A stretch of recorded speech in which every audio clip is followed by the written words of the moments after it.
বসতে দেওয়া যায় আর অর্ধেক লোক দাঁড়িয়ে থাকে, এটা কি বৈষম্য না? সো ওনারা বলতেছে আমরা যারা নিয়মিত আছি সবাইকে অনিয়মিত করেন, আমরা তবু চলে যাব, অথবা সবাইকে নিয়মিত করেন। এবং শুধু বৈষম্য না, ওখানে 3 প্রকারের গ্রেড করে রাখা হয়েছে, একই কাজ করে সবাই। পদবি 3টা, রিটায়ারমেন্টের পরে কেউ টাকা পায়, কেউ ক্যাজুয়ালিটিতে পড়লে বাড়িতে লাশ পাঠানোর জন্য এই শ্রমিকরাই 200-100 করে দিয়ে 5000 টাকার অ্যাম্বুলেন্স ভাড়া করে দেয়। এটা তো ভাই অমানবিক। এবং এই চুক্তিটা কতদিন ধরে, কেউ 36 বছর যাবত ক্যারি করতেছে, আজও তারা স্থায়ী। একটা মানুষের গোল্ডেন পিরিয়ড, তার লাইফের সবচেয়ে গুরুত্বপূর্ণ সময়টা এখানে যাচ্ছে চুক্তিতে চাকরি করে, এবং চুক্তির কোনো শেষ নাই। প্রতি 3 বছর পর পর আবার চাকরের মতো এসে আবেদন করতে হয়, আবার রিনিউ করতে হয়। এই ধরনের বৈষম্যের জন্য আমরা রক্ত দেই নাই। এবং একটা প্রতিষ্ঠানে একটা আন্দোলনকে লিড দেওয়ার জন্য 36 জন লোক বা 76 জন লোক দেশদ্রোহী হয়ে গেল। ওই প্রতিষ্ঠানের প্রধান গোয়েন্দা সংস্থা বিগত সময় কেন বুঝলো না যে এরা দেশদ্রোহী? সো আমি মনে করি আমি যদি এনসিপির পক্ষ থেকে দেশদ্রোহী হই, সেটার কিছুটা দায় সিনিয়রদেরও বর্তাবে। Yes or no?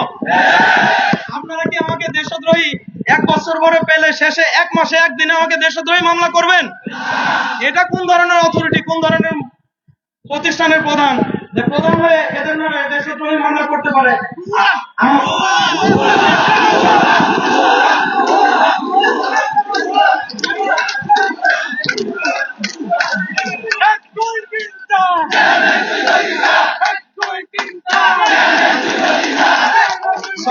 সরি আমাকে দ্রুত শেষ করতে হবে। সরি, চেয়ারম্যান এমন একটা কালচার থেকে আসছেন, ওনার আমি ব্যক্তিগতভাবে তাকে চিনিও না, কিন্তু এখানে এসে যা দেখলাম, একদিনে সর্বশেষ উনি দেশের উপকার করতেছে পোস্টিং করে, ট্রান্সফার করে, সে কক্সবাজার থেকে উত্তরবঙ্গে লালমনিরহাটে, অথবা যশোর থেকে সিলেটে। এবং এদের কি করে, একদিনে 1380 জন সর্বোচ্চ পোস্টিং করছে সে অপ্রয়োজনে। কি করে পসিবল? যেই লাইনম্যানকে একটু এই লাইনম্যানকে নিয়োগ দেওয়ার সময় কন্ডিশন ছিল যে এদের চাকরি বদলির অযোগ্য, অর্থাৎ বদলি করলে সে নতুন লোকেশনে গিয়ে লাইন খুঁজে বের করতে করতে ক্যাজুয়ালিটি ঘটে যাবে। সেই লাইন টেকনিশিয়ান লাইনম্যানদেরকে সে অযৌক্তিক ভাবে বদলি করছে, যে বদলিটাতে আবার এদের টিএডি আছে, তাই না?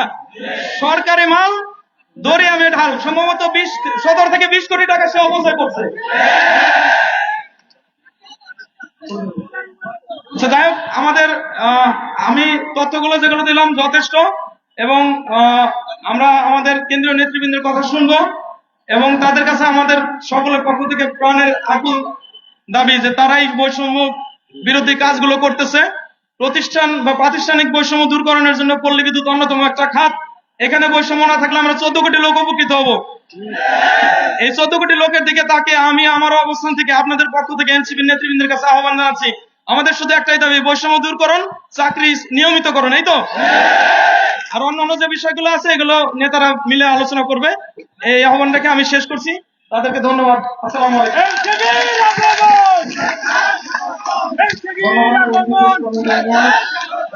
সংগঠক আবু আব্দুল্লাহ ভাইকে এই পর্যায়ে আমাদের মাঝখানে বক্তব্য রাখে সিনিয়র যুগ্ম সদস্য সচিব নাহিদা সরোয়ার নিভা। আপনাদের একটা জোরে করতে হবে, নাহিদা সরোয়ার নিভা।